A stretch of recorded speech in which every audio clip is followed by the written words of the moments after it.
Hello and welcome to my kitchen. My name is Kendra and I'm one of the co-founders of the food blog 2 Girls, 2 Forks.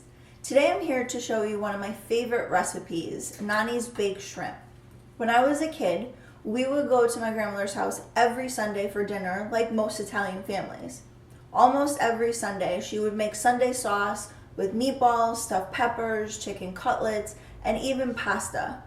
But every once in a while, she would treat us to her baked shrimp. It was one of my favorite meals, so much so that I would always ask it for my birthday dinner.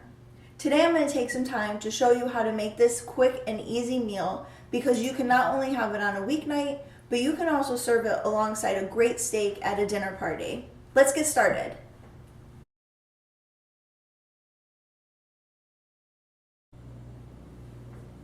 So what do you need to make this quick and easy dish?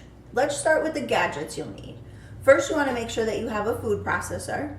You're going to need 2 shallow bowls for dredging, and then you're going to finally need a really great baking dish.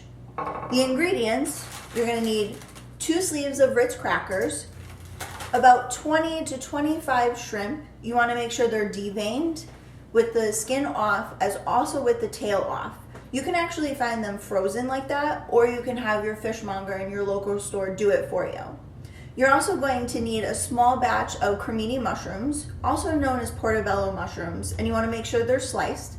And then you also need 1 stick of melted butter. Alright, so let's get started on the recipe. The first thing you want to do before you start doing anything is you want to preheat your oven to 350. Then you want to make sure that you pulse the Ritz crackers within your food processor. You want to make sure you pulse it down almost to the consistency of breadcrumbs.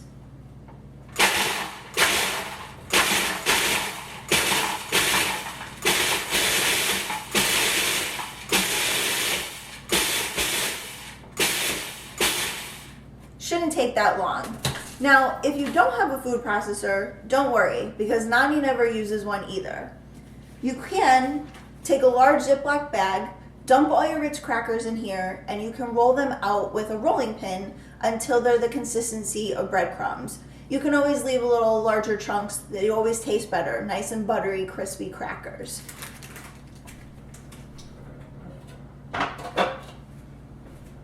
The next thing we're going to do is actually dredge the shrimp and get them ready for baking. So you're going to add your crackers into one of your dredging bowls, and you've already added the melted butter to the other.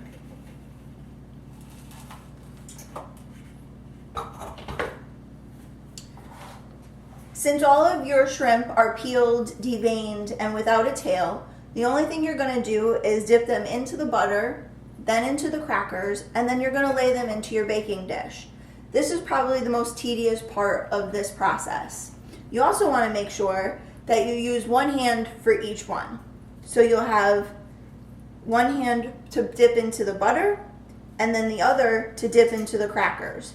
This will prevent you from actually having really messy hands. Yes, you are going to have messy hands, but at least it won't be as messy if you continue to do this with the same fingers over and over.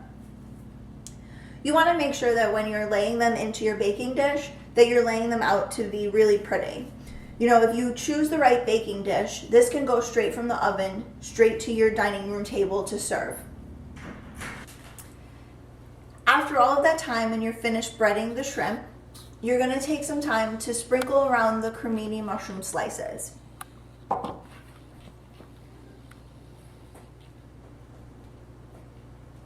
These will then roast with the shrimp in the oven and add a nice earthy flavor to your shrimp and your mushrooms. You're going to put these into the oven and you're going to bake them at 350 for about 30 to 45 minutes, depending on your oven. So make sure that you pay attention. You want to just pull them out when they start to get golden brown.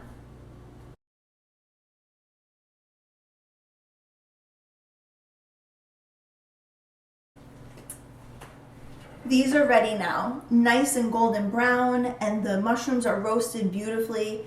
You're gonna have to excuse me because I'm gonna have one right now.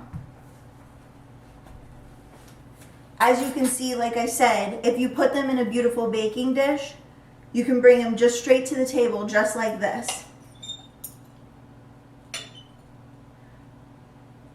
Have to blow on it, it's kind of hot.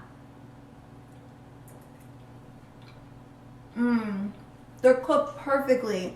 They're buttery and they're crunchy. I really hope that you love this recipe just as much as I do.